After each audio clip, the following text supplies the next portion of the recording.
Hey there, my name is Dan Scott, and this is one video from my larger Adobe XD course, which you can check out on bringyourownlaptop.com. You can also go there to download the free exercise files and the free cheat sheet if you like. All right, enjoy the video. Okay, so before we get started, I want to quickly just outline the brief for this project because this is an actual project from one of my clients. I thought that'd be a nice way to kind of explore XD through an actual project.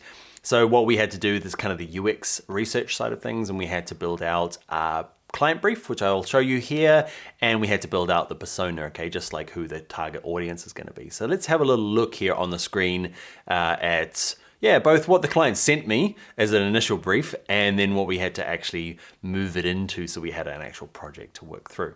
All right, so let's check it out here now.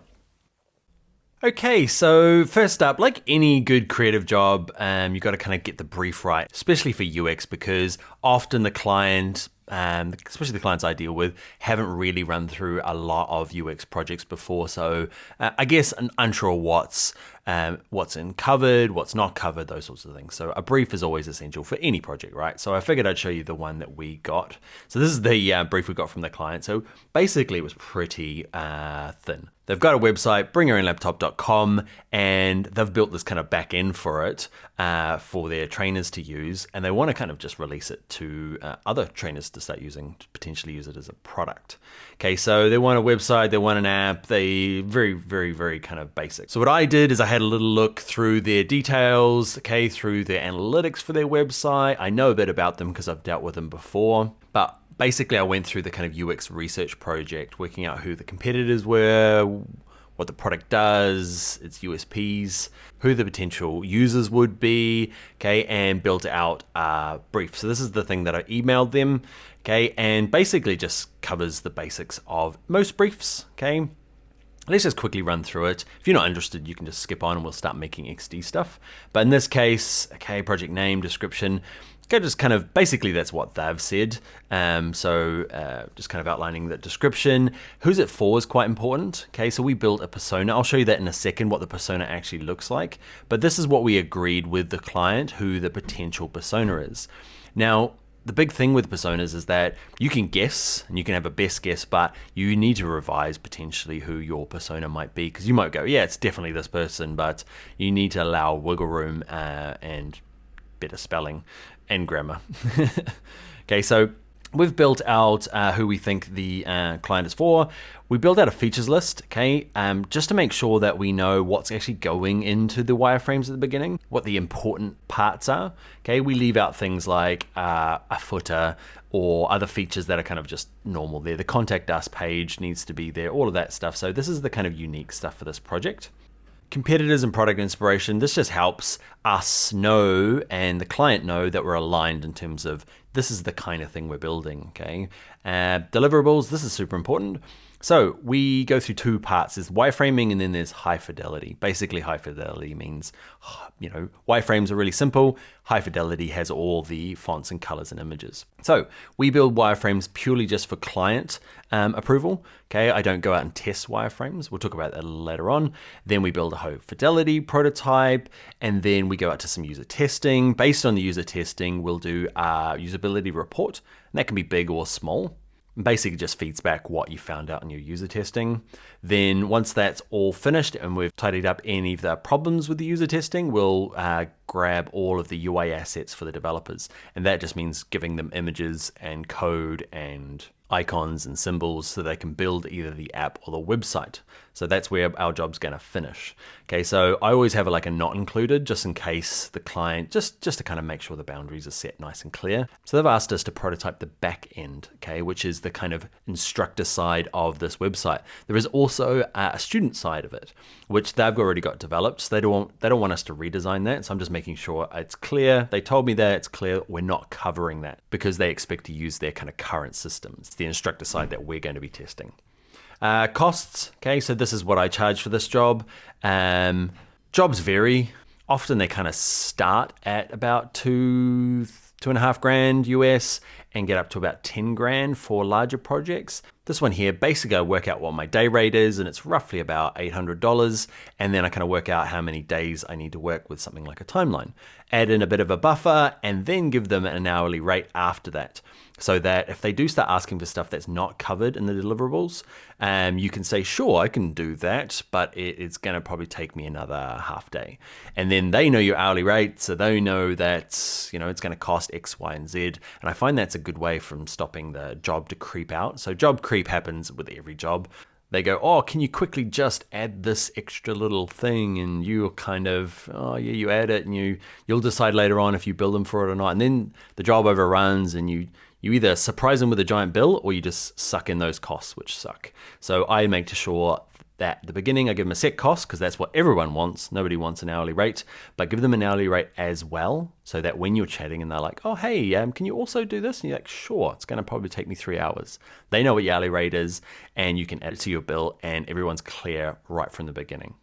I always ask for 50% payment up front, okay, to start the work. There's so many jobs that I end up starting that never kind of get finished. So I like to make sure I get 50% up front so I can cover my costs for the initial part. Like it's the most important part, the kind of doing the UX research and working out the features. That's the super important part to the job, I think. So I always ask for a percentage up front. You might ask for something smaller than that, but 50% is quite common.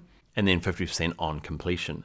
Deadlines, okay, every job's a little different, but yeah, this is what we've done. So there's a kind of a them and me. So I'll do the user research to get started with. The wireframes get delivered to bring your own laptop, then they give me feedback by this certain date, then I give them the high fidelity, then they give me feedback on that high fidelity, and then it actually goes to user testing. And then we're allowed for a couple of weeks for user testing. This can be different, depends on how, for this project, we're going to do a lot of what's called hallway testing or over-the-shoulder testing. We're going to try and meet up with people to do physical live stuff, find people that match our persona and actually work with them. Now, again, we're not going to cover full-on testing here. I've got another course for that. Check out how to be a UX designer for some of the testing techniques.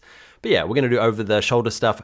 Plus, we'll probably do some unmoderated testing where we go to, say, usertesting.com. I find is really useful, and you can just send it to them and people record themselves. It's cheap, it's quick, and it's something you don't have to organize meetings for, and you have recordings so you can snip out bits so you can show the client some of the results. Okay, then there will be a user testing and complete a report and basically just feedback about this is what happened in the user testing, these are the changes we're going to make, and you make those changes.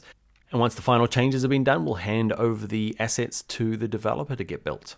Which in this case would be, I'll probably end up doing the web side of things, okay, at least the front-end web design stuff, but the app and the back-end development will have to be done by a developer, which is totally out of my zone. I'm more of the creative side, the front-end side. So yeah, that is the kind of brief that we sent through to the client. Always make sure that, because I bet you, I 100% promise that this will not get hit the 4th of December.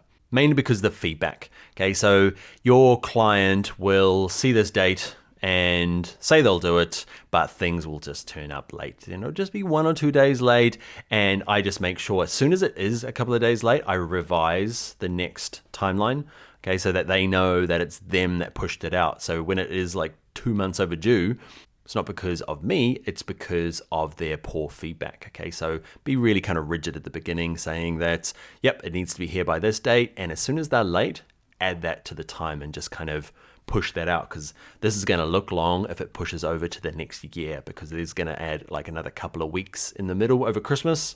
So we should have been handing this over kind of mid-December, and before you know it, it's February. And they had in their head middle of December. So just be very clear about timelines and deadlines. Now, again, this is my process. You might be working in an agency and that $4,000 just wouldn't cover their rent. So you might be starting in the $5,000 and ending in the $50,000 mark, depending on how large the project is. You might be just getting started and you might be taking on work a lot cheaper than that. UK, you might be doing designs for $1,500 or even $500 to get your first job. But I figured I'd show you where I'm at as a freelance UX designer, so you've got some sort of idea of pricing and timelines and briefs. Let's have a quick look at the persona that got made. All right, so this is the persona that we built for this project. Now, the initial brief kind of a rough outline. What we've done since then is some UX research into who this person is most likely to be. And the nice thing about this particular client is that they have lots of Google Analytics and have a strong YouTube channel. So it was easy to get in there and see actual hard data about who's using the channel, who's using their product, and then talking to the client about who this potential person could be. Okay, so then what goes into this will really depend on your project. So we've given this guy a name, Peter. That's a fake stock library image, but I feel like it represents the person. We give him an age, his job title, and a place he lives. Okay, now what goes in here, what you really want to do is be able to communicate, well, after reading this, know the person. Okay, so do you need to write down the toothpaste he uses or the car he drives? Potentially, but potentially not. If it's a Prius or a Ferrari, that's kind of an indication potentially of what kind of person he is. Okay, so I've seen some personas that just get into like minutia detail. I guess what you want in there is just so you can have enough in here to kind of walk away and go, I understand where Peter's coming from in relation to my product. Okay, so it could be shorter than this, probably not much shorter, but I wouldn't make it too much longer either. So have a read through this just so you understand who Peter is while we're doing this project. What I've done for you is in the exercise files, there is a folder called Persona Template, and you can use this if you want. There's an Illustrator file, and you can switch out the images and fonts and stuff and use it if you like. You have total permission to use it. But yeah, have a read through and see how Peter does things. So have a read through and understand Peter and its position so that when we're building an XD, we can make some decisions based on what Peter would want, not what the client wants and not what I want personally. All right, so that's the brief and personas. Let's get on to the next video. Hey there, please like the video, consider subscribing to my YouTube channel as well. If you want the full course for Adobe XD, check out my website, bringyourownlaptop.com. That's it. Bye now.